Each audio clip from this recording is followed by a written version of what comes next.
Hello నమస్తే. YS Jaganmohan Reddy గారి మీద యాక్షన్ తీసుకోవటానికి, ప్రాసిక్యూట్ చేయటానికి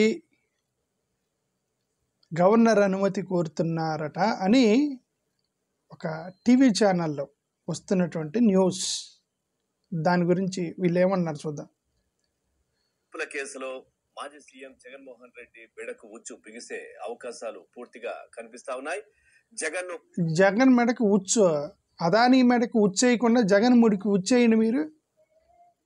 మీకు ఆ కెపాసిటీ ఉంటే చేయండి. అది అదానీ మెడకు ఉచ్చేయకుండా ఫస్ట్ జగన్ మెడకు ఉచ్చెట్టేస్తారు. మీరు ఎవరిని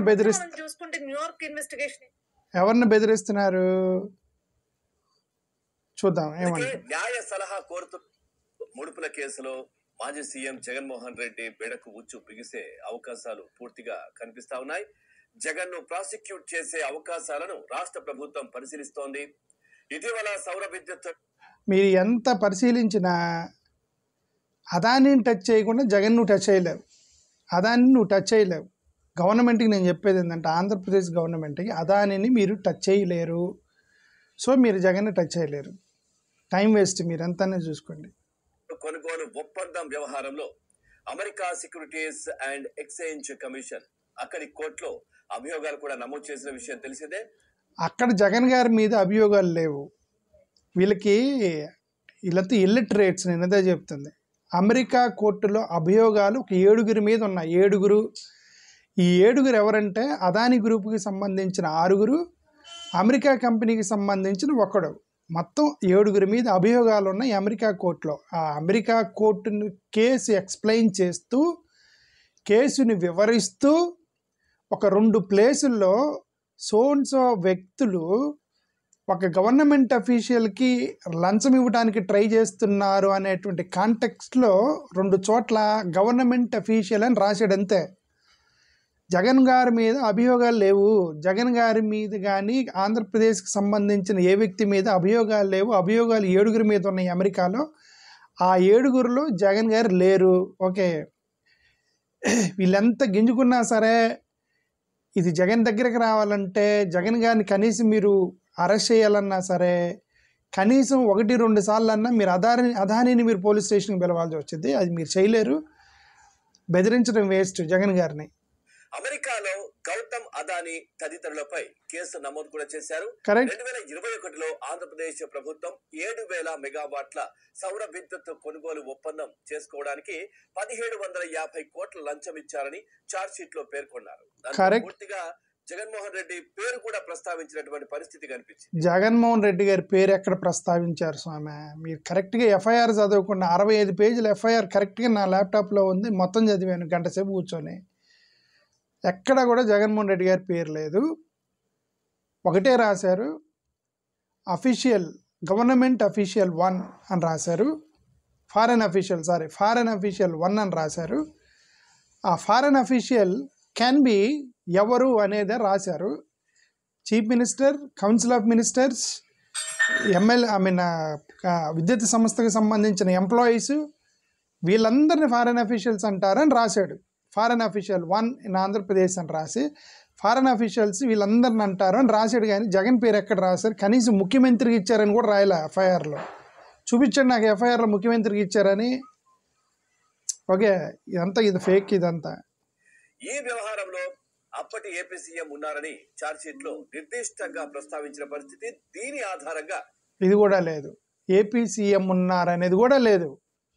అగైన్ నేను చెప్తున్నాను, ఫారెన్ అఫీషియల్ 1 అని ఉంది. ఫారెన్ అఫీషియల్ 1 అని ఉంది. ఆ ఫారెన్ అఫీషియల్స్ ఎవరు అనేది డెఫినేషన్ ఇచ్చాడు. ఆ డెఫినేషన్లో AP CM, council of ministers, కంపెనీకి సంబంధించిన ఎంప్లాయీస్ అని రాశాడు ఎఫ్ఐఆర్లో. అంతే తప్ప ఎక్కడ కూడా ఏపీ సీఎంకి లంచం ఇచ్చారని ఎక్కడ రాయాల. అది ఫేక్ న్యూస్ అది. బట్ ఒకవేళ ఆ ఫారెన్ అఫీషియల్ 1లో ముఖ్యమంత్రికి కూడా కావచ్చు. ఎందుకంటే డెఫినేషన్ ముఖ్యమంత్రికి కూడా ఉంది కాబట్టి. అంతే తప్ప ముఖ్యమంత్రికి ఇచ్చారని ఎక్కడ లేదు. డెఫినేషన్లో ఇచ్చారు. ఓకే, ఎగ్జాంపుల్ డ్రైవర్ అంటే ఎవరు అంటే, బైక్ నడిపేవాడు డ్రైవరే, కారు నడిపేవాడు డ్రైవరే, విమానం నడిపేవాడు డ్రైవరే, ఏమంటారు బస్సులు నడిపే వాళ్ళు డ్రైవర్ అని డెఫినేషన్ ఇచ్చాడు అనుక కింద, ఎవరన్నా కావచ్చు. దాని ఉద్దేశం అది. జగన్ పై అవినీతి నిరోధక చట్టం కింద కేసు నమోదు చేయవచ్చా అన్న కోణంలో కూటమి ప్రభుత్వం న్యాయ నిపుణుల సలహా కోరింది. మీరెంతన్నా తీసుకొని అనుకుంటే ప్రాసిక్యూట్ చేయటం ఏముందంటే, పిలవటం పోలీస్ స్టేషన్కి పిలిచి ఇదిగా అభియోగాలు వచ్చాయని చెప్పి అప్పుడప్పుడుగా విచారణ పేరుతోటి తీసుకెళ్ళటం, పోలీసులు న్యాయ వ్యవస్థలు మీ చేతిలో ఉంటే తీసుకెళ్ళి జగన్మోహన్ రెడ్డి గారిని మీరు అరెస్ట్ చేయొచ్చు. That possibility is there. నేనేమంటానంటే, ముందు జగన్ గారిని అరెస్ట్ చేయాలంటే మీరు అదానీని లాక్కుండా చేయలేరు, అదానీని మీరు లాగలేరు. మీరు లాగలేరు. ఎందుకు ఊరికే టైం వేస్ట్ జగన్ గారిని బెదిరించడం అంటున్నా. న్యాయ నిపుణుల సలహా ఎందుకు సానుకూలంగా వస్తే జగన్ ను ప్రాసిక్యూట్ చేయడానికి గవర్నర్ అనుమతిని ప్రభుత్వం కోరే అవకాశాలు కనిపిస్తా ఉన్నాయి. అదే చేయండి, గవర్నర్ అనుమతి కోరనండి. అవినీతి నిరోధక చట్టంలోని 17A అధికరణం ప్రకారం మాజీ సీఎం ను అరెస్ట్ చేసే విచారణ జరపడానికి గవర్నర్ అనుమతి అవసరం. మనం గతంలో చూసాం, చంద్రబాబు నాయుడు గారిని రిమాండ్ లోకి తీసుకున్న సమయంలో ఎక్కడ గవర్నర్ అనుమతి తీసుకున్న పరిస్థితి లేదు. చాలా ఇబ్బందులకు గురి చేశారు. ఎక్కడ కూడా చట్టాలను పరిగణలోకి తీసుకోవడం కావచ్చు పాటించని పరిస్థితి అప్పటి ప్రభుత్వం దగ్గర కనిపించింది. కానీ అలా కాకుండా చట్ట ప్రకారం ముందుకెళ్లే ఆలోచనతో ప్రస్తుత రాష్ట్ర ప్రభుత్వం, కూటమి ప్రభుత్వం ఉంది. సో చట్ట ప్రకారం ముందుకెళ్ళిద్దంట. ఓకే, అసలు ఫస్ట్ ఆఫ్ ఆల్ బ్రైబ్ అనేది జరిగింది అని ఇప్పుడు నువ్వు తేల్చావనుకో, ఎగ్జాంపుల్ చెప్తున్నా, బ్రైబ్ అనేది జరిగింది అని ఇప్పుడు నువ్వు తేల్చావనుకో, this becomes an evidence for American court to book Adani. మీరు అదానీని డైరెక్ట్గా తీసుకెళ్ళి అమెరికన్ నోట్లో పెడతారనమాట. దీని గురించి మీరు ప్రాసిక్యూట్ చేస్తే, అంటే ఒకవేళ జరిగితే, నేననేది ఒకవేళ జరిగితే మీరు ఇక్కడ ఇన్వెస్టిగేట్ చేసి ఈ ఎవిడెన్సెస్ని మీరు అమెరికా నోట్లో పెడతారు, అదాన్ని తీసుకెళ్ళి అమెరికా నోట్లో పెడతారు. పెట్టండి, నో ప్రాబ్లం.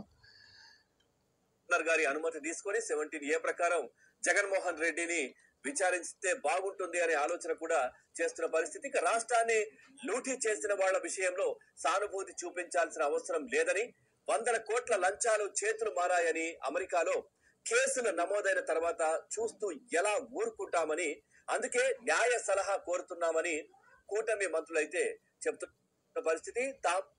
కూటమి మంత్రులంట 100 కోట్ల రూపాయలు లూటీ చేసిన వాళ్ళని ఎలా వదిలిపెడతామని న్యాయ సలహా తీసుకుంటున్నారట. Why the central government is not taking legal advice on Adani? ఇదే కూటమి ప్రభుత్వమే కదా కేంద్రంలో ఉంది. కేంద్రంలో ఉంది కూటమి ప్రభుత్వమే. కూటమి ప్రభుత్వము న్యాయ సలహా తీసుకొని అదానీని మనం ప్రాసిక్యూట్ చేయాలా లేదా అనేది ఆ సలహా ఎందుకు తీసుకోవట్లేదు? జగన్ ఎందుకు ప్రాసిక్యూట్ చేస్తారు?